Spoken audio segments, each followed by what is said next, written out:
gusta la historia bélica? ¿Quieres ser parte de nuestra vieja guardia? Pues recuerda que también puedes escucharnos en formato audio podcast siempre que quieras desde la web o la app iVoox. Es gratis y ahí tenemos alojados más de 1000 episodios que se publican por lo menos una semana antes que aquí. Puedes acceder a través del enlace en la descripción del audio o desde el primer comentario fijado. Te esperamos.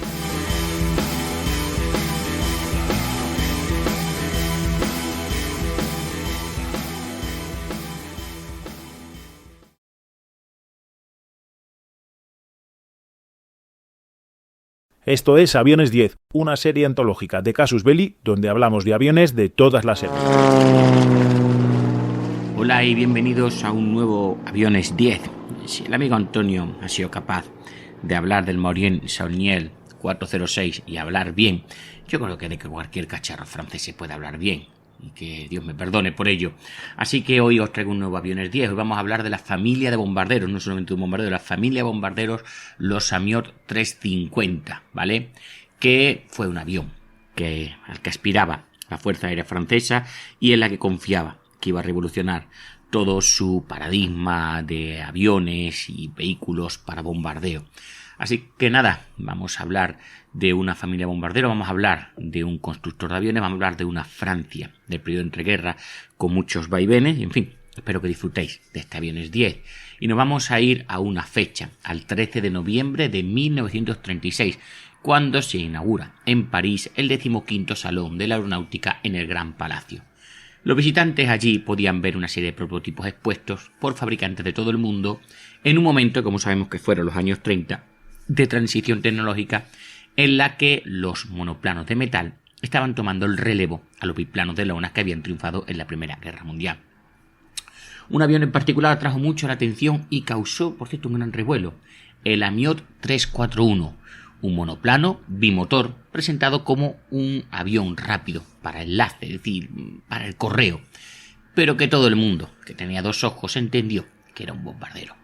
Las líneas eran armoniosas y sobre todo con tintes futuristas y bueno, estaba muy bien, ¿verdad? Estaba presentado a tamaño natural y bueno, era un salto con respecto a lo que había sido las creaciones anteriores del fabricante, por ejemplo el bombardero Amiot 143, quizás esto era un juego cambiando el orden de números. El Amiot 143 acababa de entrar en servicio en la Fuerza Aérea Francesa, era un aparato, como digo, todo lo contrario, era desgarbado, anguloso, algunos lo plantean como un autobús alado, eso sería una frase asumible a mi gran amigo Antonio. El nuevo avión, sin embargo, tenía un elegante acabado metálico y sus esbeltas líneas parecía que iban a ayudar a este avión a atravesar el aire y bueno, entusiasmó a los periodistas, incluido el corresponsal de Le Figaro, que escribió en la edición del 17 de noviembre lo siguiente. Dani, ponle tu voz a este periodista. Entre las creaciones más bellas expuestas, los visitantes encontrarán el nuevo Amiot modelo 341, el primero de una nueva familia de aviones.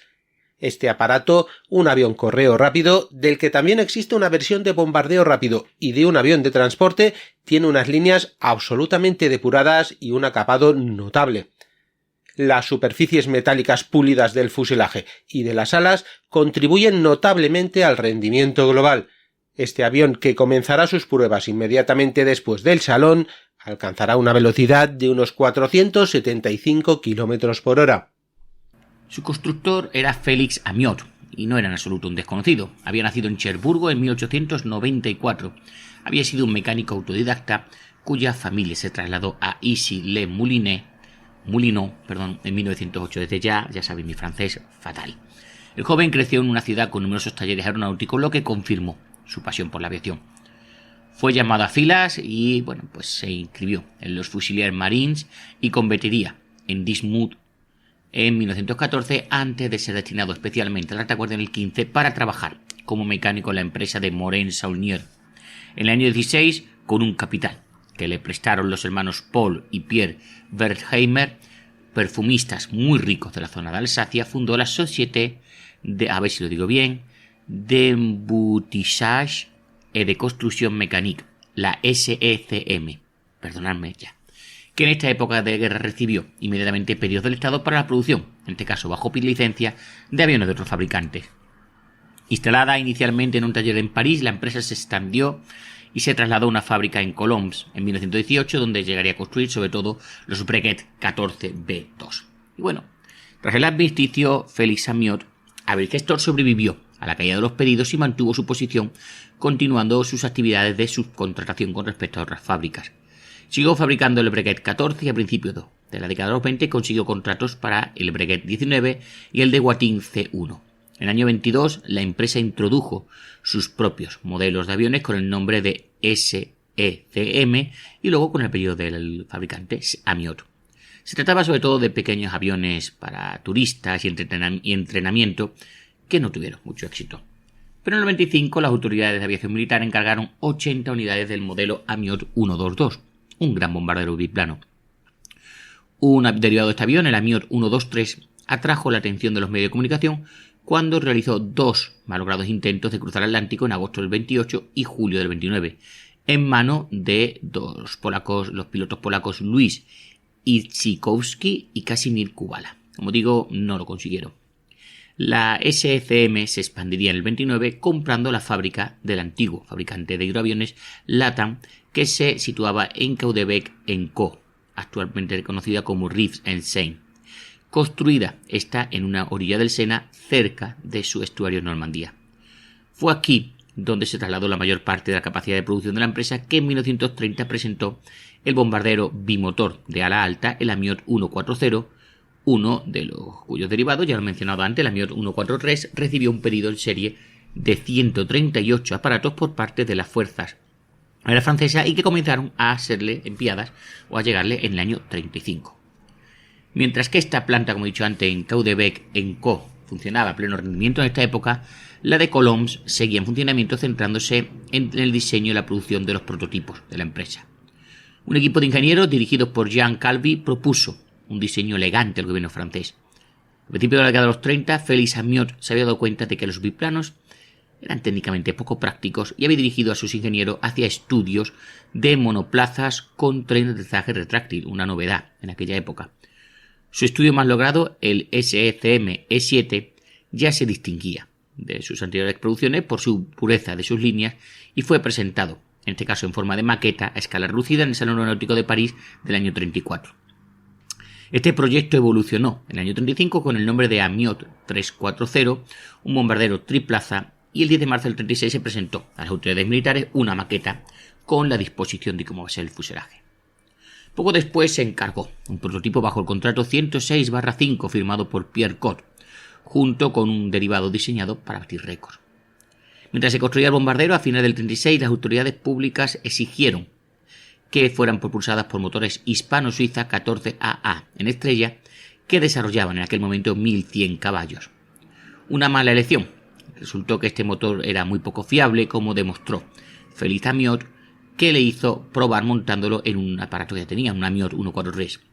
El prototipo, el Amiot 340B3, salió de la fábrica en febrero del 37, pero seguía esperando que el gobierno le encontrara otro motor, un motor de altas prestaciones para este aparato. Mientras tanto, la política nacional cambiaba la suerte de nuestra SECM. En un momento en el que Francia había sido golpeada, como todas las naciones del mundo, por la gran crisis económica del 29, las elecciones legislativas del 3 de mayo del 36 vieron la victoria de la coalición de una serie de partidos de izquierda, la conocida como Frente Popular.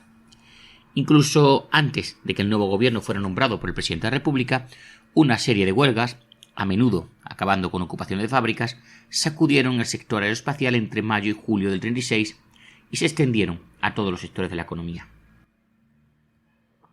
El 11 de agosto del 36, el gobierno de Léon Blum, que acababa de ser nombrado, aprobó una ley de nacionalización de la fabricación de materiales de guerra, que fue aprobada por una amplia mayoría de la Asamblea Nacional, que era superada por la mayoría del Frente Popular. El artículo 1 decía lo siguiente: Antes del 31 de marzo de 1937, los decretos dictados por el Consejo de Ministros, a propuesta del Ministro de Defensa Nacional y Guerra, del Ministro de Marina o del Ministro del Aire, podrán ordenar la expropiación total o parcial de los establecimientos dedicados a la fabricación o al comercio de material de guerra. Los decretos de aplicación se publicaron en enero del 37 y varias fábricas pertenecientes a fabricantes de diversas índole fueron expropiadas y agrupadas en 6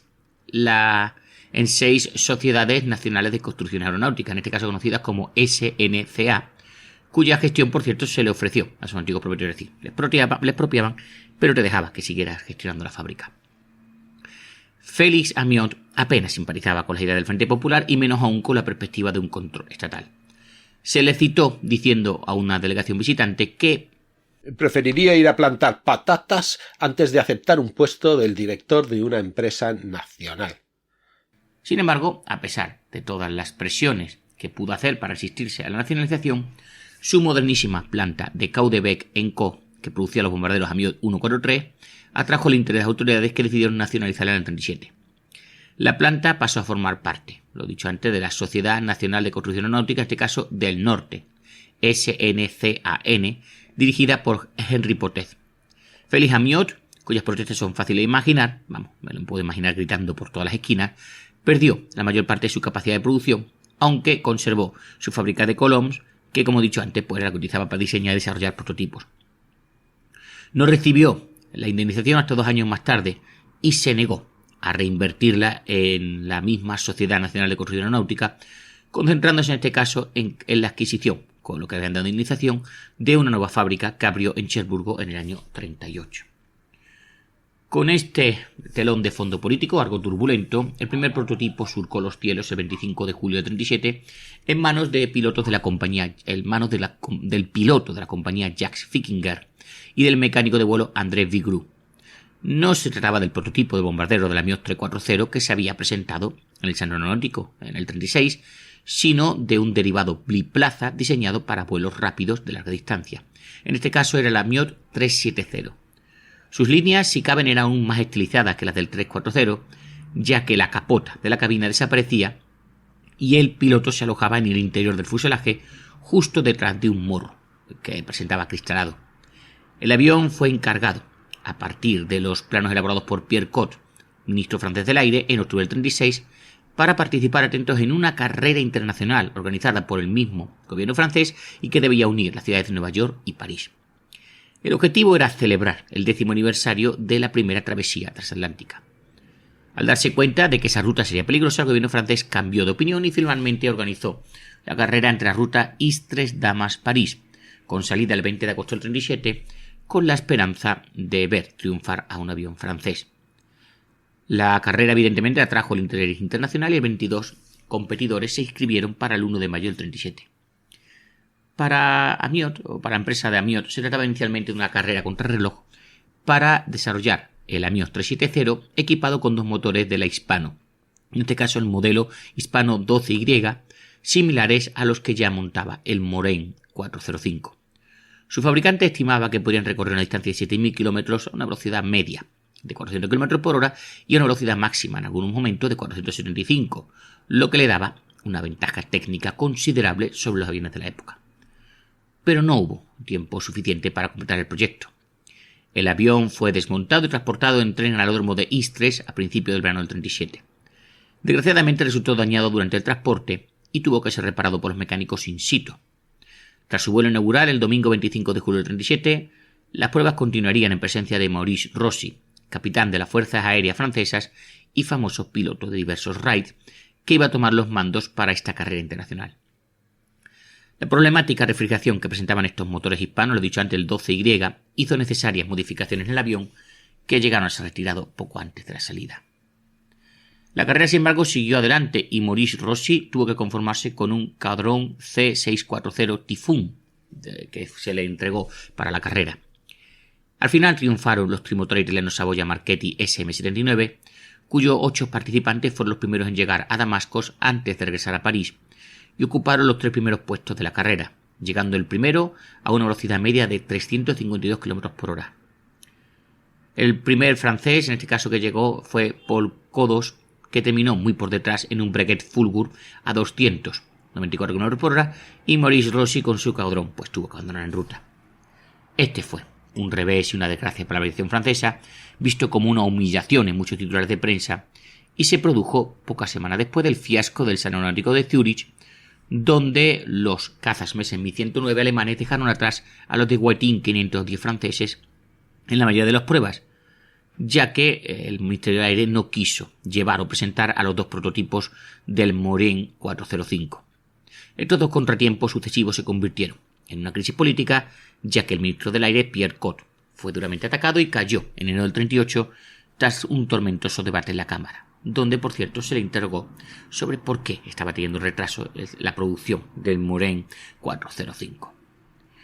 Por el momento, a finales del verano del 37, Pierre Cot no abandonó el Amiot 370, cuyo potencial, hemos dicho antes, con esos motores era innegable y que podía reportar a Francia una serie de récords. El desarrollo del aparato continuó y el 4 de noviembre del 37 la prensa anunció que el capitán Rossi y el mecánico Vigru lo habían hecho volar a una velocidad de 460 km por hora en un vuelo de prueba.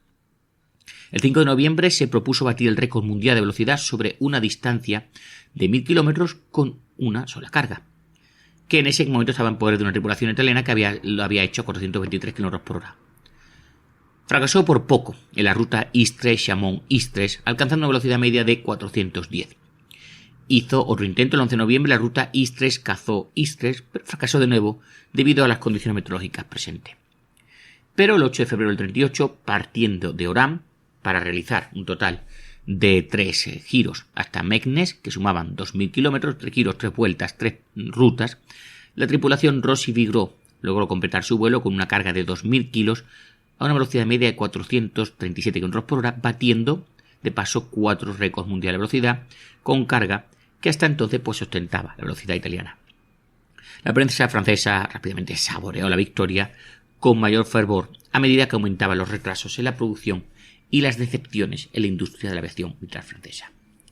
Rossi, todavía acompañado por su mecánico Vigru, llevó el avión más lejos el 8 de junio del 38, al batir el récord mundial de distancia con una carga de 1 tonelada en un circuito cerrado de 5.000 kilómetros, alcanzando una velocidad media de 401 km por hora en 5 vueltas de una ruta que era Istres-Cazaux-Istres, pues ya ves, 5 veces. Destrozó el récord anterior establecido el 26 de agosto del 37 por un avión soviético en 325 km por hora. La noticia saltó a los titulares y el Amiot 370 adquirió una gran notoriedad. Matriculado F. Areu, fue bautizado como Anne-Marie a finales de agosto del 37 en su hangar de Istres en honor a la hija de 7 años de Rossi. La parte delantera del fuselaje estaba decorada con una bandera francesa y otra norteamericana, prefigurando una travesía del Atlántico. De vuelta a la fábrica y para aumentar su suministro de combustible, con el fin de intentar el récord de velocidad de 10.000 km, el 4 de diciembre del 38 le fue arrebatado el récord de velocidad el 8 de febrero por otro Savoia Marchetti SM-79 modificado, que llegó a recorrer los 2.000 km que hemos dicho antes, con una carga establecida a una velocidad media de 468 km, llevando incluso el récord de 1.000 a 472 km por hora. El récord de 5.000 km del 8 de junio del 38 también fue batido el 28 de agosto del 39 por un Bartini Stal 7 soviético, que le batió por un estrecho margen en 405 km por hora. Sin embargo, estas decepciones se vieron pronto eclipsadas por su última hazaña, cuando el 15 de agosto del 39, a solo 2 semanas del estallido de la guerra, voló un circuito de 10.000 km con carga a una velocidad media de 311 km por hora, despegando del aeródromo de Istres pilotado por Rossi con el suboficial Hermont como navegante. Al igual que en su vuelo del 8 de junio, también pulverizó el récord anterior establecido el 1 de agosto por un Savoia Marchetti 79 italiano, cuando la había hecho a una velocidad media de 237 km por hora. Esta hazaña le valió al Amiot 370, además de los habituales titulares en los periódicos franceses, el honor de aparecer en noticiarios cinematográficos donde el gran público podría admirar sus líneas aerodinámicas y su capa metálica, pero sobre todo reafirmarse la calidad técnica que estaban teniendo los aparatos franceses. Aunque el Amiot 370, un avión de récord con una serie de éxitos a su espalda, seguía siendo un prototipo único. ¿Iba a ser capaz de producirse una importante flota de aviones militares por las Fuerzas Aéreas francesas? El comentarista de las noticias de Gaumont quiso tranquilizar al público diciendo lo siguiente: Recuerden que el Amiot 370 es idéntico al bombardero Amiot 351 construido en grandes series para las Fuerzas Aéreas francesas. La realidad, como podemos imaginar, visto lo que pasó después, es muy diferente, y ya que la única producción en serie tangible fue lanzada por Meccano filial de la empresa británica Dinky Toys, que lanzó el Amiot 370. Sí, he dicho Dinky Toys porque lo que lanzó fue un modelo de juguete para niños. El Amiot 370 siguió siendo un prototipo y la construcción de su versión bombardera, el Amiot 340, que se convirtió en el modelo 350, ya voy a decirlo así, y su derivado, pasó por diversas vicisitudes. Y bueno, hemos visto la evolución de este 370 como aparato de campeonatos y de ganar récords, pero ¿qué estaba pasando? Bueno, volvamos un poquito atrás, febrero del 37, cuando el Amiot 340, un bombardero triplaza, salió de la fábrica y estaba a la espera de sus motores, lo hemos dicho antes. Al igual que con el Morin 405, todo el año 37 se dedicó a desarrollar el aparato. Hasta junio del 37 no recibió los motores los Gnome RON 14N0/1, que desarrollaban 825 caballos. La conversión se retrasó. La tarde del martes 5 de octubre se produjo un incidente en la fábrica de Amiot de Colombes. 300 técnicos y obreros se declararon en huelga al no haber cobrado sus salarios del viernes anterior. Feliette Amiot comunicó a sus empleados que sus arcas estaban vacías por falta de pago del Estado, cuyas fábricas nacionalizadas con las que hacía negocio tardaban en saldar sus deudas. En virtud de la decisión ministerial N9388/CA2 del 20 de septiembre del 37, lo único que recibió del ministro del Aire, Pierre Cot, fue un pedido condicional de 5 aparatos Amiot 340, además de los 370, para los que él mismo tuvo que financiar la inversión necesaria para la producción en serie. La prensa transmitió su queja y sugirió que la fábrica de Amiot estaba en desventaja por no haber sido nacionalizada. Una delegación fue recibida por el señor Andraud, subsecretario de Estado para el Aire, que declaró a la prensa que la empresa Amiot no tenía deudas líquidas y vencidas que justificaran el pago de los trabajadores en curso, pero aceptó conceder una garantía de pago que resolvió en ese momento la situación para haber liquidez y pagar a los trabajadores. La huelga terminó al día siguiente. El periódico de tintes comunista L'Humanité bromeó diciendo que Félix Amiot solo había utilizado a sus empleados para presionar a las autoridades e impulsar sus pedidos. Hay que señalar que Pierre Cot, ministro del Ejército del Aire, difícilmente podría haberlo hecho mejor, ya que el contrato era un pedido basado en planos, sin que ninguno de los aparatos que habían contratado hubiera sido realizado en sus primeros vuelos. El prototipo del Amiot 340 no realizó su primer vuelo hasta el 6 de diciembre del 37, en Istres, en mano del piloto Fickinser y del mecánico de vuelo Bigrot. Estas pruebas demostraron la necesidad de realizar varias modificaciones en el aparato, incluyendo nuevos capó para el motor más aerodinámicos, y tras regresar a la fábrica fue trasladado al centro de pruebas de material aéreo, al CEMA de Villacoubleu, el 21 de marzo del 38 para ser evaluado por pilotos del ejército. Fue cronometrado oficialmente como a una velocidad de 454 km por hora con sus motores Gnome y RON 14N0/1, una velocidad muy satisfactoria que sin duda podría mejorarse aún más con motores más potentes y modificaciones en el revestimiento de los motores. Los oficiales de ejército creían que podían alcanzar una velocidad de 500 km por hora, comparables a la del Amiot 370, que como hemos visto a lo largo del podcast por hora había batido todos los récords. Poco después de la llegada del prototipo al CEMA, el 25 de marzo del 38 se celebró una reunión del comité de equipamiento presidido por el ministro Guy Lachambre y a la que asistieron su jefe de gabinete Roger Hoppenot, el jefe del gabinete del Ejército del Aire, el general Joseph Vuillemin, el director técnico e industrial de la aeronáutica, el ingeniero general Masser, y el director del órgano de control de la Administración Aeronáutica, el interventor general H.F. Richard. El asunto del Amiot 340 se discutió en esta reunión y en las otras 5 que siguieron y que durarían hasta el 6 de mayo. Los debates que allí tuvieron lugar resumieron perfectamente los problemas que obstaculizarían el desarrollo de este aparato.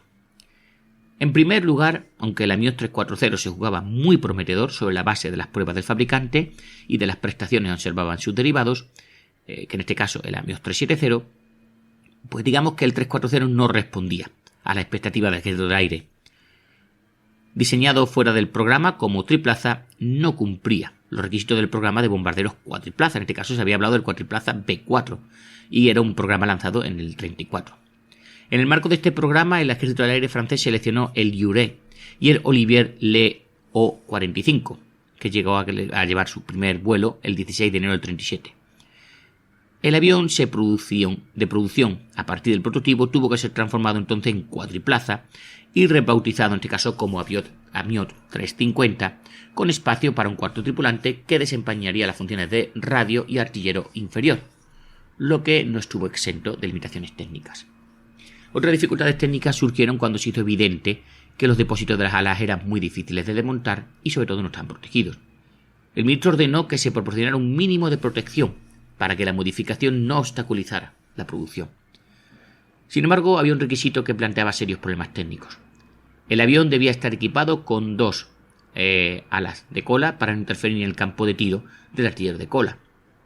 Requisito que el propio general Wilhelming apoyó en la reunión del 6 de mayo del 38. Félix Amiot, intuyendo los problemas técnicos que acarrearían a su avión, solo lo aceptó a regañadientes. A continuación se planteó la cuestión de cómo propulsar el aparato. Entusiasmados por los resultados de los Amiot 370, el ingeniero general Masser sugirió equipar los aviones de producción con el motor en línea al Hispano 12Y. Pronto quedó claro que la insuficiente capacidad de producción de Hispano y la necesidad de dar prioridad absoluta a los cazas Morén 406 hacían viable esta idea. Los responsables del comité de equipamiento mencionaron alternativamente los motores Nome Inron 14N, los Pratt & Whitney Wasp e incluso los Merlin 3 importados. Para hacer frente a cualquier eventualidad, Félix Amiot hizo que sus ingenieros estudiaran 8 versiones de su bombardero con diferentes motores, algunos de los cuales por cierto aún ni siquiera estaban en fase de desarrollo. Quedaba un punto más problemático: la organización de la producción en serie. De los debates del comité de equipamiento se desprendía que la personalidad de Félix Amiot, brusca cuanto menos, no le hacía ganar muchos amigos. Mientras que el prototipo del Amiot 340 seguía siendo probado al principio del primavera del 38, se discutió al principio de un periodo de 20 para lanzar la producción, que los responsables pensaban confiar a Amiot en asociación con la Sociedad Nacional de Construcción Aeronáutica.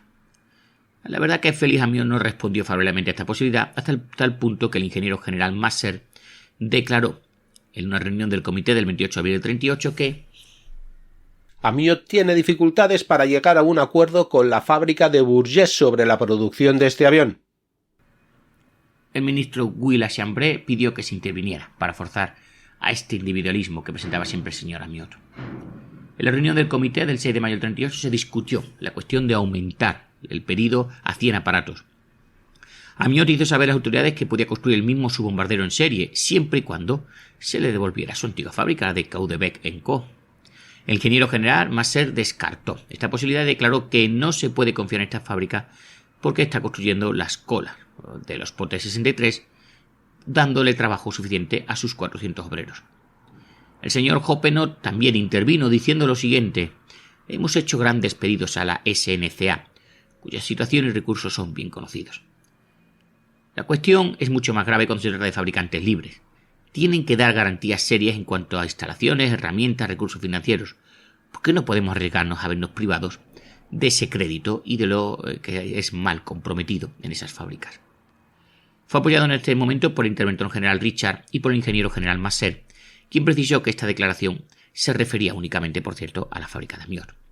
El comité de equipamiento, aunque aprobó un pedido importante a la Sociedad Nacional de Producción Aérea del Sureste para el bombardero LEO-45, solo aprobó un pedido condicional a Amiot para el 350 del modelo B4, en el entendimiento de que no sería firme hasta que se hubieran examinado las instalaciones de producción de la empresa y se hubiera asegurado de que podía fabricar el aparato en los números que se habían pedido. El 25 de mayo el ingeniero general Masser informó tras una inspección de que la fábrica de Amiot en Colombes podía alcanzar un ritmo de producción de como mucho 20 aparatos al mes o incluso 25 en una fecha posterior. El ministro entonces ordenó un pedido en firme de un lote inicial de 20 bombarderos de cuatriplazas que debía entregarse antes del 1 de abril del 39, aumentando inmediatamente a 120.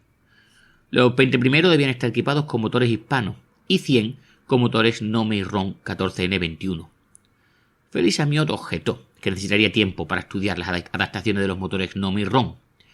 El ministro, por lo tanto, lo retrasó y aceptó equipar los primeros 45 ejemplares con los motores de la Hispano. Amiot también solicitó locales para aumentar su capacidad de producción. El comité de equipamiento reunido el 15 de julio de 38 respondió que los 6.000 metros cuadrados de espacio cubierto en Caen que Amiot solicitaba podrían ser puestos a disposición por las fuerzas aéreas francesas hasta que esta empresa construya hangares por su cuenta en un lugar por determinar, Caen si es posible.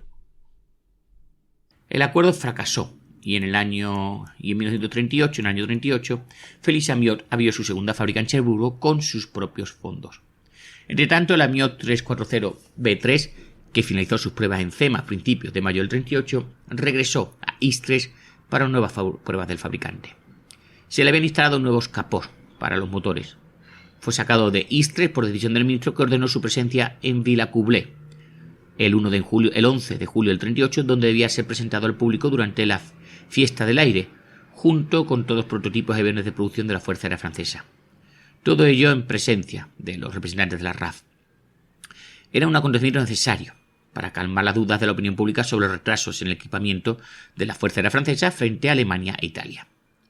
Félix Amiot no dejó de protestar ante el ministro por esta decisión, que retrasaba las modificaciones que debían producirse en su prototipo. Un mes más tarde, el prototipo fue utilizado de nuevo para lo que pretendía ser una operación de propaganda, y era transportar al general Vuillemin a Berlín el 16 de agosto del 38, invitado por las autoridades alemanas nazis para su propio festival aéreo. El general estaba decidido a impresionar a las autoridades alemanas con este símbolo de la tecnología francesa, mimado y decorado con una banda tricolor y la famosa cacerola de papel de su escuadrilla, la C-11, durante la guerra, que se había convertido en su insignia personal. Supongo que la cacerola de papel, no sé muy bien si la traducción la he hecho muy correcta, pero en fin. Conducido por una tripulación formada por el comandante Rossi como piloto, el suboficial principal Edmond a la radio y el sargento Vigro, Vuillemin realizó el viaje con su ayudante de campo, el capitán Albert Petitjean-Roget, como otro pasajero. El Amiot 340 impresionó al menos a los periodistas, que constataron que el aparato recorrió los 916 kilómetros entre Villacoublay y el aeropuerto de Berlín-Staaken en 2 horas y 5 minutos a una velocidad media de 440 km por hora, llegando 15 minutos antes de la hora prevista y teniendo que rodear y hacer un giro alrededor del campo antes de poder aterrizar. El general Hermann Mill, sensible a lo que estaba viendo, pidió volar también como pasajero. Es posible que apreciara el carácter técnico del aparato, pero mantuvo la calma, perfectamente consciente de que la producción aeronáutica alemana estaba muy por delante de la francesa. Por otra parte, Vuillemin estaba bastante desmoralizado al ver las escuadrillas de cazas Mercer Mi-109, mientras que apenas tenía un puñado de Morane 405 de preproducción que acababan de ser entregados al ejército del aire francés. De regreso a Francia el 21 de agosto del 38, el prototipo del Amiot 340 no volvió a la fábrica hasta noviembre para someterse a modificaciones, mientras se preparaba por fin la producción del primer avión de serie. El avión, ahora designado Amiot 350-01 y después Amiot 351-01A4, fue convertido como se había pedido en cuatriplaza y equipado con un plano de cola de doble ala que distaba mucho de ser satisfactorio. Se reanudaron las pruebas el 21 de enero del 39, durante las cuales se comprobó que era muy inestable longitudinalmente. Enviado de nuevo a la fábrica en octubre del 39 para recuperar su antigua única ala trasera, alerón trasero, fue probado como avión de reconocimiento estratégico por el grupo de reconocimiento GR-133, cuyos pilotos lo juzgaron severamente y deploraron la falta de visibilidad para el observador. Tras sufrir un accidente en noviembre, regresó por última vez a la fábrica de Colombes, donde sería capturado durante ya la Segunda Guerra Mundial.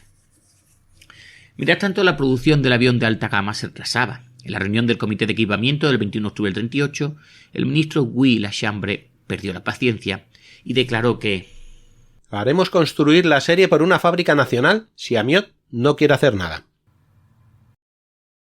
El inspector general Joh señaló que la definición del avión se alargaba y el 9 de noviembre el ministro ordenó que fuera a inspeccionar la fábrica de Amiot.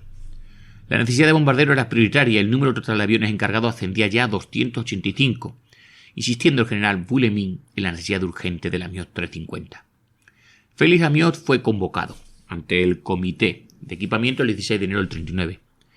A la pregunta del ministro de si se cumplían los plazos de entrega de los primeros 25 aviones, respondió que su empresa tenía problemas de liquidez desde hacía un mes.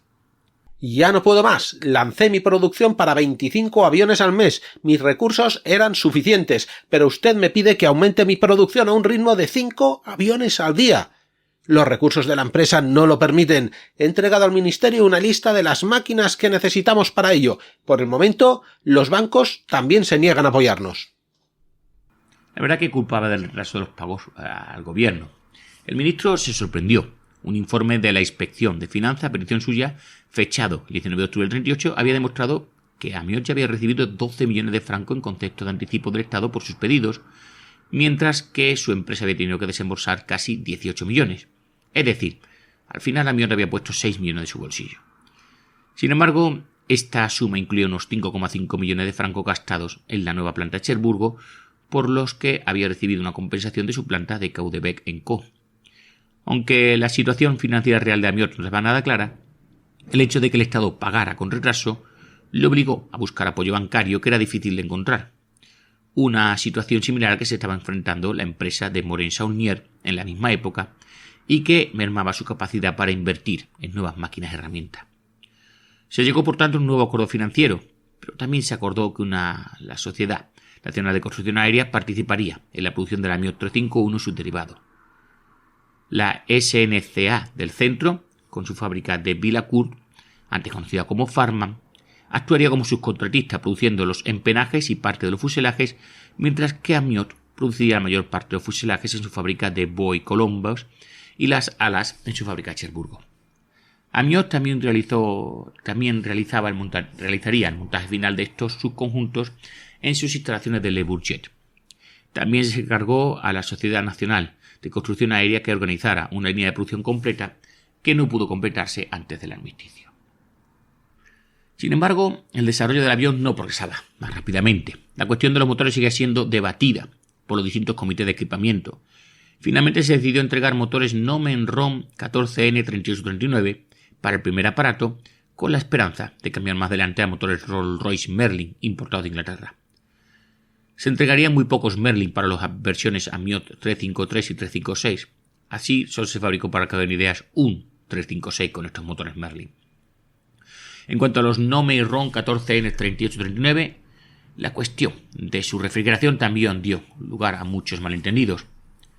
Iban a equipar a las variantes Amiot 351 y 354, que se diferenciaban por su estabilizador vertical. El desarrollo que habían tenido desde la doble al alerón trasero llevaba tanto tiempo que el 20 de junio del 39 el comité de equipamiento decidió, para no retrasar la producción, que los 50 primeros ejemplares que se entregarían estarían equipados con un alerón simple, el Amiot 354, y que se convertiría en doble más adelante. Todas estas dificultades obligaron al ministro a rechazar oportunidades de exportación. Fijaros, el príncipe Cantacuzene de Rumanía tuvo que rechazar su oferta de comprar un modelo el 21 de febrero del 39, y el 3 de septiembre el gobierno yugoslavo tuvo que rechazarse la oferta de producir el avión bajo licencia, ya que supondría perder valiosos técnicos útiles para la producción nacional. El plan, por su parte, de Félix Amiot de producir su bombardero en Estados Unidos también quedó en nada. El bombardero Amiot seguía siendo especialmente popular entre el general Bouligny, que había podido probarlo personalmente y que el 13 de mayo del 39 pidió que la entrega de estos aparatos se impulsara al máximo. Los pedidos se revisaron al alza. Además del pedido inicial de 120 recibidos por la Sociedad Aérea, se añadieron 2 más, con lo que el número total de aparatos ascendió, atentos ahora, a 454, quedando así 40 Amiot 354, 110 Amiot 351, 100 Amiot 353, 165 Amiot 352 y 40 Amiot 356, más 425 más para la Sociedad Nacional de Construcción Aérea del Centro, que iba a fabricar 30 Amiot 351 y 395 Amiot 395, lo que nos hace un total de 880 aparatos. Pero mientras los pedidos llegaban a rodales, las entregas iban lentas, quedando muy por debajo de las previsiones. Los aviones eran recibidos en Le Bourget por un destacamento del CRAS, en este caso el Centro de Recepción de Aviones de Serie, que los aceptaba si alcanzaban la velocidad de 465 km por hora a 5.000 metros, que se suponía debían alcanzar en 15 minutos, aunque un modelo de producción se había medido a 485, pero bueno, se le había permitido bajar a 465. El primer Amiot de producción no despegó hasta septiembre del 39, para ser entregado directamente al CEMA en noviembre. Los demás iban llegando con cuentagotas, ya que la producción tardó en aumentar desorganizado por la movilización general que había enviado al frente a 600 de los 700 trabajadores especializados de la empresa Damiot. Olvidando las lecciones de la Primera Guerra Mundial, el Estado Mayor no se las devolvió al fabricante de aviones en forma de encargos especiales hasta 4 o 5 meses más tarde. Y estos trabajadores no volvieron hasta 4 o 5 meses más tarde a la fábrica. Se fabricaron solo 4 aparatos en noviembre y solo 1 en diciembre. Luego 5 en enero del 40, 7 en febrero, 4 en marzo y 15 de abril.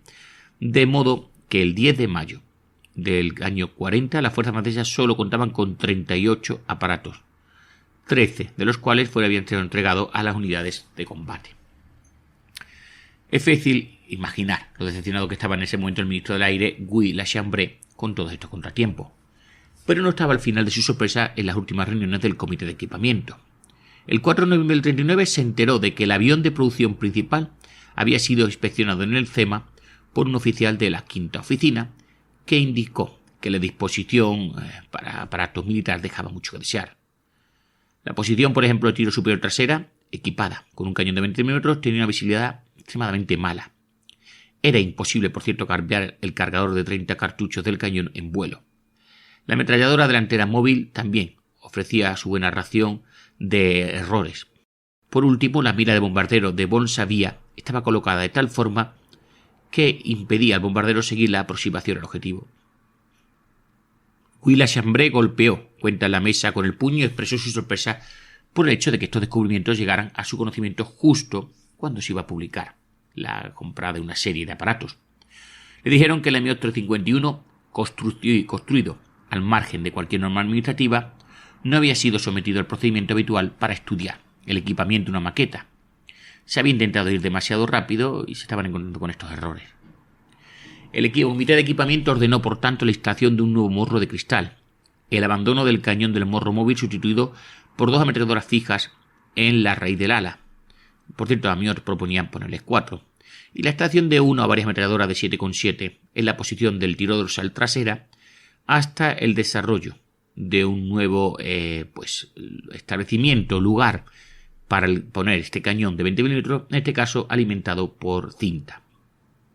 Para aumentar las decepciones, el ingeniero general Masser anticipó una ralentización de la producción debido a un retraso en la entrega por parte de la empresa Air Equipment, que era el que fabricaba los trenes de aterrizaje para este avión. Y bueno, mientras tanto, la cuestión de la refrigeración de los motores seguía sin resolverse.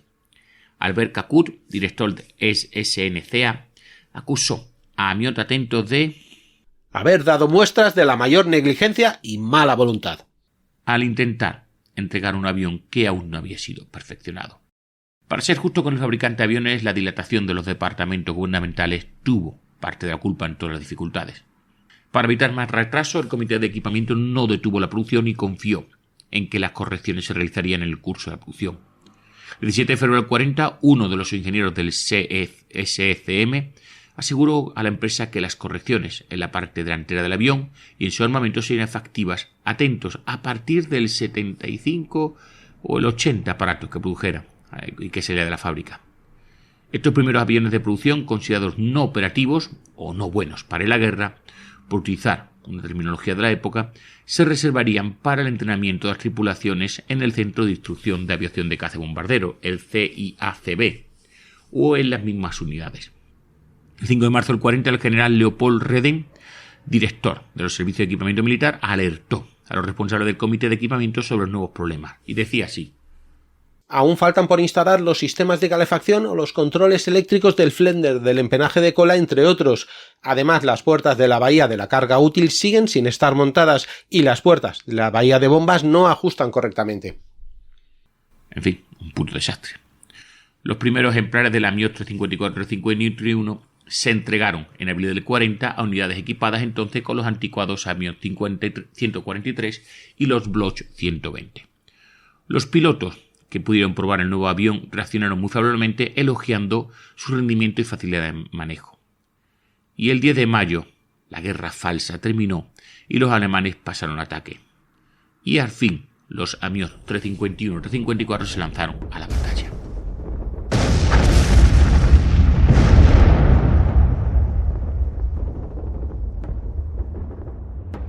Hostia, esta vez ha sido duro el bombardeo, ¿eh? Espero que no ataquen durante nuestra guardia. Yo no lo creo. Hasta el alba esta gente no ataca y... eso ya lo defienden otros. Bueno, pues saca ese altavoz que tiene y pon ese casus belli todo guapo, que así se nos pasa ante la noche. En la guerra de los Boers, que tampoco sabían qué montaña era. ¿Pero cuál es? Subimos esta y dice, no, es que esa es más alta. No, pero nos han dicho esta. Pues, y los Boers en la más alta disparando. Exacto. Pero ¿esto qué es? ¿No? O sea, y claro, ahí es muy difícil, ¿no? Identificar cualquier cosa. Y aparte, que los mapas difieren. Los que tienen una división difiere de lo que está otra división. Bueno, pues ya está. Y es que ya... Pero yo este no lo oigo yo, ¿eh? Sí, hombre, es Casus Belli Fans. Sale todos los viernes. Yo no tengo de eso, tío. Exclusivo para fans. ¿No eres mecenas de Casus Belli? Es que con lo que cuesta al mes me compro un cacharrito de cerveza a la cantina o 10 cigarritos. Es caro. Caro. 600 episodios a medio céntimo cada uno. Yo no lo veo tan caro, ¿eh? Y uno nuevo cada viernes. Es más barato comprarme Lola o el Lectura. Flipo con tu literatura, pero ¿a ti te gusta la historia de verdad o...? Que la historia ya me la cuenta Vaquerizo, que es un intelectual. Sí, es que es así, es que es una realidad social informativa. Sí, bueno, premio Nobel, vamos. Y en Antena 3 y 3-5 a veces dan alguna noticia buena. ¿Y qué podía salir mal? No es que no me guste, que sí me molaría, pero que yo, con lo que me costaría el año, me compro los discos del Quevedo. Los libros, querrás decir. ¿Que sabe escribir? No, para reggaetón no hace falta escribir, hombre. Todos quieren contigo. ¿El reggaetón? A mí eso no me la cuelas. A ver, dime en serio que te gusta eso. Tanto como el Sebo Rata. Venga, va, que ya no cuela. Tú lo que eres es un agarrado. Que no... Pero bueno, a ver, 600 episodios del histórico y uno de fan cada viernes. Sí, sin publicidad. Y un pone que yo quisiera escucharlo, que tengo que hacer, que no es para mí, que es para mi primo, ¿eh? Bueno, tu primo le daría el botón azul de apoyar. ¿Y puede pagar con tarjeta? Con tarjeta y con PayPal. ¿Y puedo darme de baja cuando quiera? No, lo heredarán tus nietos cuando ya no estés. Pues claro que te puedes dar de baja cuando quieras. Que no es para mí, ¿eh? Que es para otro que también se está quitando. Que no pasa nada, que no eres peor persona ni te obliga a nadie, que no me des la vara, que puedes escucharlo conmigo en la trinchera. Yo solo le apoyo en mecenas porque quiero y porque me gustan y por apoyarles y ya está. Pues ¿sabes lo que te digo? Pues ahora lo voy a apoyar. Vale, ahora tú haz lo que quieras. ¿Medio céntimo el episodio, Quillo? Sí. ¿Y un fan cada viernes? Que sí, pesado. Sin publicidad. Sin publicidad. ¿Es mejor PayPal o tarjeta? Mira que eres listo, Visa Platino para ti. Bueno, en la noche del 12 al 13 de mayo del 40, un elegante bombardero bimotor despegó del aeródromo de La Vergauche y se dirigió hacia el norte. Voló solo hasta la región de Maastricht en los Países Bajos. Sin bombas, sobrevoló las largas columnas de Panzer que avanzaban hacia el oeste del 10 de mayo. Fue la primera misión de guerra de un Amiot, del Amiot 350. En teoría se trataba de uno de los aviones más modernos que hemos estado viendo hasta ahora de la Fuerza Aérea Francesa. Cumplía con los mejores estándares del mundo, pero hemos visto que la producción en serie se había retrasado mucho con respecto a los objetivos anunciados inicialmente. Lo he dejado caer antes. En mayo del 40, unidades de primera línea disponían de solo 13 Amiot 351 del modelo bimotor y 354 del modelo de monomotor. Los otros 25 aviones recibidos oficialmente estaban de hecho almacenados o en escuela de entrenamiento. Digamos que no estaban para ir a luchar al frente. El Amiot había equipado al grupo de bombarderos número 9, formado por los grupos de bombarderos 1, 2 de la escuadrilla 21 y 1 y 2 de la escuadrilla 34. Estaban equipados respectivamente con Bloch 210 y Amiot 143, bombarderos que, como hemos dicho hasta el momento, estaban ya completamente obsoletos y que tenían que ser sustituidos por los Amiot 351 y 354. Cuando los alemanes atacaron, las tripulaciones estaban en plena transformación. El Estado Mayor había enviado a la mayoría de las unidades al sur de Francia para entrenar tripulaciones y esperar la entrega de los nuevos aparatos. Unas nuevas pocas tripulaciones elegidas a dedo iban a ser entrenadas en la Amiot antes de regresar a sus escuadrillas para compartir sus experiencias. En enero del 40 se creó una escuadrilla experimental de Amiot 350 bajo la dirección de los tenientes Furé y Españolo. El cuaderno de bitácora de esta época indica lo siguiente. Nuestros camaradas están encantados con las cualidades de vuelo de este avión, añadiendo que la serie de producción siempre se retrasa por razones desconocidas, de modo que en la mañana del 10 de mayo solo disponemos de algunos ejemplares que llevan ya unos días en el aire. Un muy mal presagio del 9 de mayo. El diario del 21, de la escuadrilla 21, contiene una triste noticia. Un terrible accidente asumido en el luto al ala 21. Durante un vuelo de prueba en Orleans-Brissy, Un Amiot 350 se estrelló contra el suelo poco después del despegue. Los 4 miembros de la tripulación, el teniente Faure, del grupo 1, el teniente Españolo y los suboficiales Harent y Domine, del segundo, murieron y no se pudo determinar la causa del accidente. Bueno, fue una gran pérdida en el momento en que el Amiot estaba en combate y las tripulaciones carecían de entrenamiento o experiencia en el bombardero. El ataque alemán del 10 de mayo había cogido al Estado Mayor francés completamente por sorpresa. Tuvieron que hacer frente a una ofensiva sobre los Países Bajos y Bélgica. El diario del 21 comenta lo siguiente. Solo nos enteramos de la batalla por los anuncios de la radio. Seguimos esperando los aviones modernos, prometidos hace 4 meses. No ha llegado casi nada. Estamos atrapados en tierra. Y mientras tanto, de la escuadrilla 21 de otro día se dice la siguiente información. Las tripulaciones sienten inconscientemente que la batalla que se libra allí arriba pronto les llamará. Consternados miran sus viejos, anticuados y cansados Block 210. La mayoría de ellos se verán obligados a luchar con este material de mierda. Recordemos que hasta el momento la 21 solo alineaba 10 Blocks 210 y 2 Amiot 354. Los bombarderos abandonaron el sur y subieron para lanzarse a la batalla. Solo tenían una misión, que era detener a los Panzer. La aviación, por lo tanto, fue la primera en atacar las columnas de carros el 12 de mayo con sus Breguet 693. No tuvieron éxito. Los ataques fueron costosos en términos de aviones y tripulaciones. Los Bloch 210 y los Amiot 143 fueron complementados por los Leo 45 que llegaron al frente. Las fuerzas aéreas francesas también contaban con los Douglas DB7 y los Martin 167F que estaban siendo entregados por los estadounidenses. Los Amiot 350 se fabricaban ahora en serie e iban a aportar o iban a ser una contribución esencial a las operaciones contra los Panzer. La primera y segunda de la 34ª Escuadrilla se trasladaron a la Fare de Gaucher y Nangy el 11 de mayo. El coronel François y el teniente Fremont despegaron la noche del 12 al 13. Otra misión la noche siguiente en la misma región. Esta vez el Amiot 354, el de producción el número 30, fue dañado por el fuego antiaéreo en el objetivo y tuvo dificultades para volver a casa. Fue dado de baja tras un aterrizaje forzoso. Mientras los ejércitos alemanes barrían los Países Bajos y Bélgica, la situación se complicó aún más cuando los Panzer cruzaron las Ardenas y abrieron un nuevo frente. El 14 de mayo, 2 Amiot 143 de la segunda escuadrilla del 34 participaron en el ataque diurno a los puentes sobre el Mosa en Sedan. El aparato con el número 56 fue derribado durante esta operación que se convirtió en un fiasco. 2 Amiot 354 sobrevolaron a las columnas alemanas que cruzaban las Ardenas en la noche del 14 al 15 de mayo. El 17 de mayo el Amiot 354 con el número 29 partió para atacar las columnas alemanas en la región de Chimay. El teniente coronel Dagnon pidió participar en la operación. Jean Dagnon era una figura muy conocida en el mundo de la aviación. Había perdido una pierna y obtuvo, sin embargo, el título de piloto durante la Primera Guerra Mundial. Como piloto en África fundó la Régie Air Africa. Durante el 1939 dirigió el Centro de Entrenamiento de Aviones de Exploración Nocturna para las tripulaciones del Ala 21, donde estudiaban cómo establecer rutas y buscar y marcar objetivos en condiciones nocturnas. Se organizaban ejercicios con la base naval de Toulon y pues aplicaría su trabajo el 17 de mayo. En aquel momento el Amiot que llevaba transportaba 1.200 kilos de bomba, pero las compuertas del compartimento de bomba estaban atascadas. Ya hemos dicho que es algo muy habitual en este aparato. La tripulación trató de instalar mamparos improvisados a bordo para evitar que el viento que pasaba a través del avión les estorbara demasiado. El teniente Fremont nos recuerda cómo fue el vuelo. De repente, a unos 2 minutos al otro lado de Guise, una batería de reflectores se encendió a nuestra derecha, alcanzándonos directamente sin siquiera buscarnos, mientras hileras de trazadoras serpenteaban hacia nosotros. Giré el avión hacia la izquierda a toda velocidad, en picado y zigzagueando, pero no ocurrió nada. Nos quedamos dentro.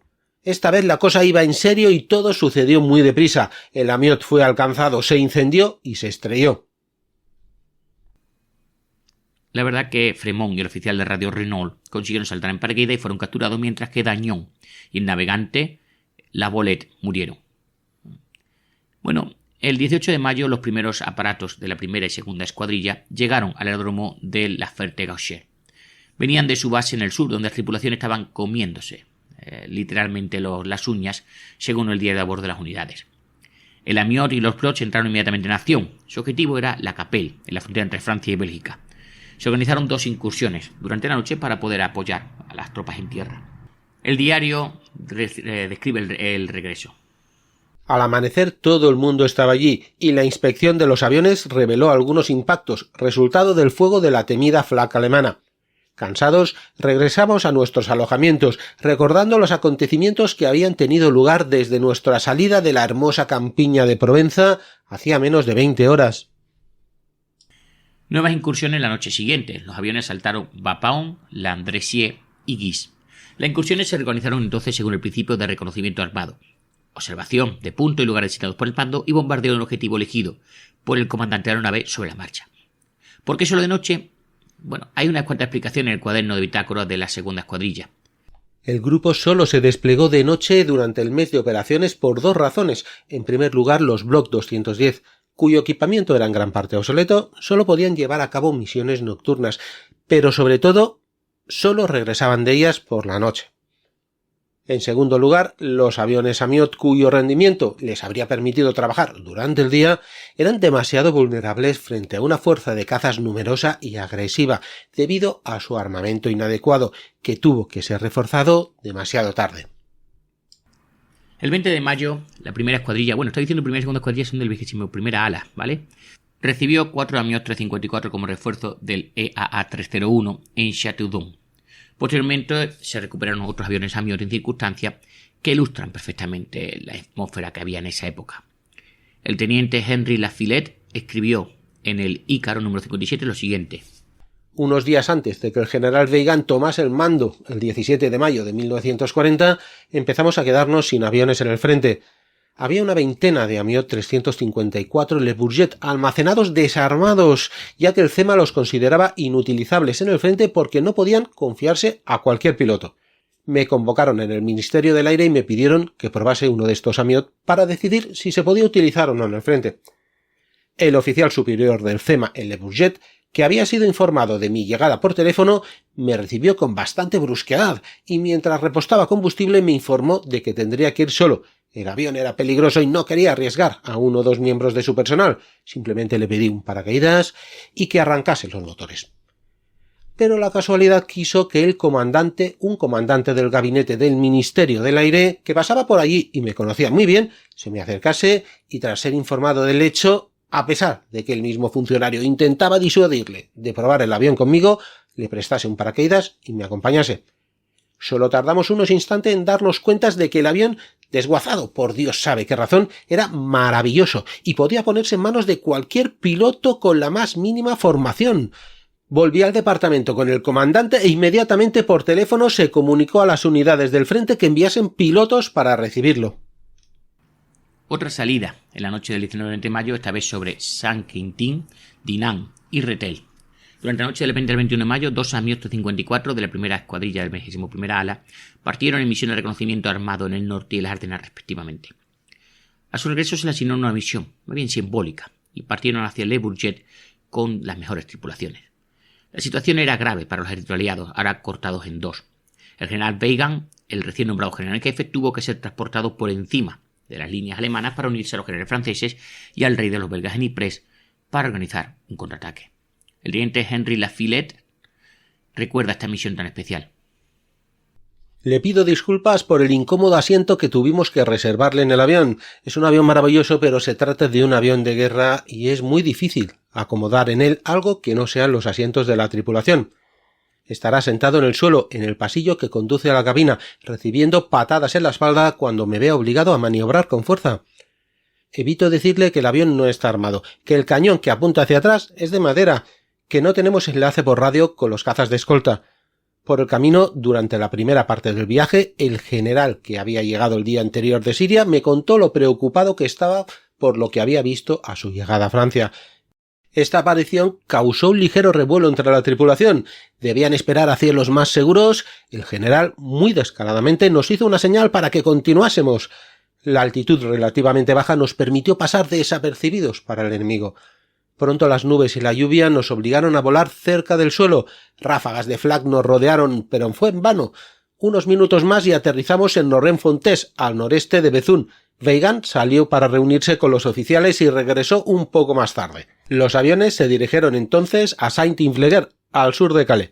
Los amiots dejaron allí a Weygand, que siguió hasta Ypres y finalmente regresó en barco, agobiado por una evaluación implacable. La situación era desesperada. La resistencia en el Somme tuvo que organizarse con muy pocos recursos. Una avería bloqueó uno de los dos aviones Amiot en el momento de salida para el vuelo de regreso. Una vez reparados los aviones volvieron a partir la mañana siguiente. El diario de a bordo relata lo siguiente. Esta vez Dani pongo yo la voz. Como no teníamos señales de autentificación ni el color de identificación del cohete que debíamos lanzar de día, volamos a lo largo de la costa, a unos kilómetros de la costa, para no alertar a los servicios de vigilancia. Fue un vuelo sin incidente hasta Berck, pero más al sur, una enorme borrasca bloqueó nuestra trayectoria y nos obligó a realizar un pilotaje a ciegas. La Lafitte, después de haber descendido a 3.000 metros entre ráfagas de lluvia, tras helarse y luego aterrizar bajo sobre las flotas, pues se obligado a aterrizar en Normandía, en Saint-Seine, y llegaría a la Fer Gaucher por la tarde. En cuanto a la Farge, dio media vuelta y decidió regresar a Saint-Inglebert. Los alemanes, por cierto, acababan de ocupar el aeródromo. El Gao 507 apenas había tenido tiempo de despegar, escapando así a un cautiverio seguro. La Farge, perseguido por caza de enemigos, se abrió paso a través de la tormenta y llegó a Folkestone. Regresaría a su base la mañana siguiente, y así terminó esta odisea. Durante la noche del 21 al 22 de mayo, el objetivo eran las vías de comunicación en las inmediaciones de Landétrier y Guise. El diario de la escuadrilla comenta lacónicamente: los itinerarios, los objetivos y la zona de fuego antiaéreo se han convertido en una práctica habitual para el primer y segunda escuadrilla. Todos los aviones regresaban, muchos de ellos alcanzados por el fuego antiaéreo enemigo. La noche siguiente, la Amiot se aventuró en Bélgica a lo largo de los ejes Bruselas, Gante y Namur. El 23 de mayo se efectuó un reconocimiento entre Givet y Maastricht vía Aquisgrán. El Amiot, con el número 28, fue derribado por fuego antiaéreo esa noche. El teniente Marchand, el sargento Lafarge y el soldado Serre y el sargento Galernault resultaron muertos. El informe señalaba que el avión había volado 20 horas. La Luftwaffe bombardearía el Fer Gaucher la mañana del 24 de mayo. Varios aviones resultaron dañados. El diario de la escuadrilla menciona lo siguiente: a mediodía, Radio Stuttgart, que como se denominaba en aquella época una radio que lanzaba publicidad pro-nazi, anunció el éxito de la misión y la aniquilación de todo el ala 21. Hacia las 16 horas, un Junker Judd de 88 a gran altitud no sobrevoló, pero sus bombas quedaron cortas. La pista fue reparada sin descanso y por la tarde la primera y segunda escuadrilla de la ala 21 realizaron 11 ataques en la carretera Cambrai-Douai. Todas las tripulaciones regresaron a casa. A mediados de mayo, el grupo número 9 contaba con 15 Amiot 350 de un total de 71 bombarderos. Pero solo 3 Amiot se consideraban plenamente operativos en ese momento. Los demás estaban siendo mantenidos, reparados o no estaban disponibles. Un hecho ilustra los retrasos crónicos en las entregas. El primer Amiot 351 operativo, con alerones dobles, recordáis, no fue entregado a la segunda escuadrilla hasta el 25 de mayo. Una fecha fatídica para el cuaderno de bitácora del ala 21. Esta noche iba a ser una de las más trágicas para la aviación de bombardeo francesa debido a las circunstancias atmosféricas. Muchas tripulaciones de todas las formaciones iban a caer en la tormenta. De hecho, varios bombarderos se perdieron durante las incursiones en esa noche. Pero la única pérdida del Amiot fue la del 37, pilotado por Sabural. El Amiot resultó dañado y finalmente destruido cuando aterrizó en Troyes de regreso de su misión. El 26 de mayo, el segundo grupo recibió 5 nuevos aviones Amiot. 3 de los nuevos aviones eran del tipo bimotor 351S, pero todos seguían armados con una sola ametralladora MAC en la parte trasera. El 27 de mayo, el Amiot número 12 destrozó su tren de aterrizaje al despegar y fue inmovilizado. Al día siguiente, el Amiot número 4 golpeó su tren de aterrizaje al aterrizar cuando regresaba de una misión en la región de Bec. La tripulación resultó ilesa, pero también su avión quedó fuera de combate. Por la tarde, nuevas misiones sobre el norte de Francia. Los Blocks bombardearían el aeródromo de Cambrai, ocupado por los alemanes. 2 reconocimientos armados vieron a los aviones Amiot volando a lo largo del Somme. De regreso, el Amiot 354 con el número 33 resultó también dañado al aterrizar. Los aeródromos de la Ferté-Gaucher y Nangy empezaban a ser difíciles de utilizar y los alemanes se acercaban. Había que emprender un largo viaje hacia el sur. El primera escuadrilla, el 21º ala, acampó el 30 de mayo en Pont-sur-Yon. Los oficiales querían acelerar el traslado de las tripulaciones a la Amiot para sustituir lo antes posible a los viejos cucos, que era como se denominaba los aviones que tenía hasta el momento, en palabras del diario de a bordo. El traslado de las tripulaciones no estuvo exento de dramatismo. El 3 de junio, hacia las 0:10 horas, el avión 354 con número 8 de la segunda escuadrilla del 21º ala llevó a los nuevos pilotos a dar unas vueltas para que se familiarizaran con el nuevo aparato. El sargento Dany dio 3 vueltas a la pista y dejó su lugar al sargento Dacombe. El sargento Clement, operador de radio, completaba la tripulación. Dacombe era un antiguo piloto de Air Africa, con 4.000 horas de vuelo, 800 días nocturnas, mientras que Carteron, un oficial, era el instructor. Procedía del centro de prueba de Cassot. Según el informe, el sargento Dacombe despegó por primera vez, alcanzó una altitud de 500 metros, ejecutó un viraje a la izquierda y regresaba a la longitud del aeródromo cuando se lanzó verticalmente a gran velocidad. El director de vuelos nocturnos y el oficial de pista oyeron claramente 1 o 2 violentos estallidos del motor durante la caída. El avión se estrelló contra el suelo y se incendió inmediatamente. La tripulación murió en el acto. Y bueno, se llegó incluso a indicar en el informe que se temía que había habido un sabotaje o mano de obra defectuosa en la fábrica. El 3 de junio la Luftwaffe bombardeó varios objetivos de la región parisina, lo denominado Operación Paula. El Amiot 351 con el número 58 de Nangy fue destruido. La cadena de montaje de Amiot en Le Bourget fue alcanzada, matando a 10 miembros del personal. 2 Amiot resultaron gravemente dañados. En la noche del 4 al 5 de junio, 2 Amiot 351 de la primera escuadrilla del 21º ala partieron para bombardear convoyes alrededor de Cambrai y Perón. Al día siguiente, la ofensiva alemana se reanudó hacia el sur. El aeródromo de Brière, donde estaba estacionado la segunda escuadrilla del 34º ala, fue atacada, pero sin daños importantes. En la noche del 5 al 6 de junio, un Amiot 354 observó que los alemanes habían cruzado el Somme. El mismo 6 de junio, el coronel François, comandante del grupo de bombarderos 9, envió un informe al general Ebrard, comandante de la 6ª División Aérea.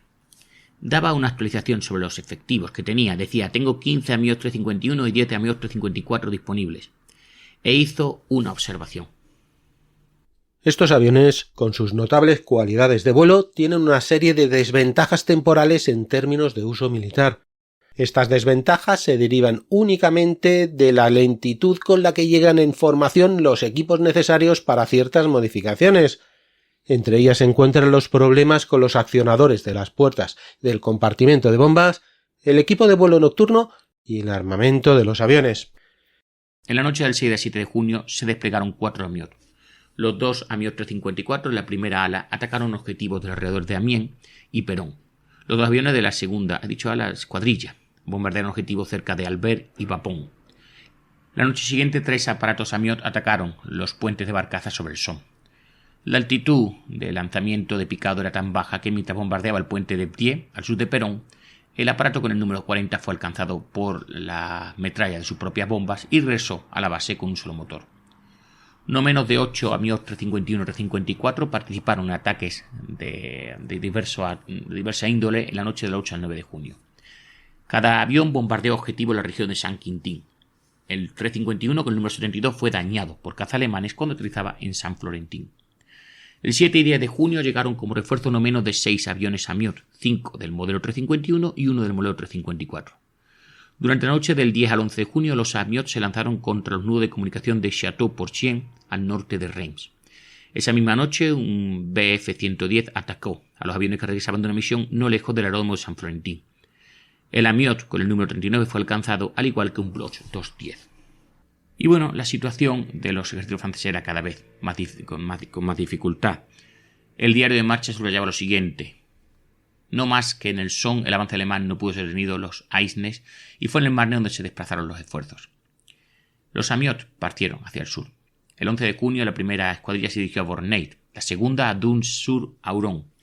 La primera del 34º ala fue a Le Ridon y la segunda del 34º a Nohant-Egout. Todos estos lugares no estaban lejos de Abord. En la noche del 11 al 12, 13 Amiot desafiaron un tiempo espantoso para la misión a Chalon-sur-Marne. 4 aparatos volaron en la misma misión en el mismo lugar la noche siguiente. El Amiot 354 con el número 7 se perdió al aterrizar en el camino de regreso.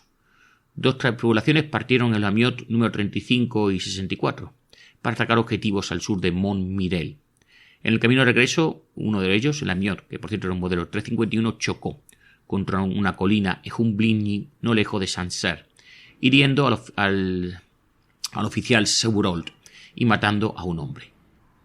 Mientras, el avance inexorable de los Panzers llevó al cuartel general a retirar las unidades del 14 de junio alrededor de Bergerac, a Perignon, Marmande y Tonnet. Y bueno, la misión final de la campaña francesa tuvo lugar en la noche del 14 al 15 de junio. 9 amiots se enfrentaron a convoyes alrededor de Chalon-sur-Mer y Epernay. El diario de marcha anotaba lo siguiente. ¡Ay, sí! Las misiones llevadas a cabo anoche son efectivamente las últimas.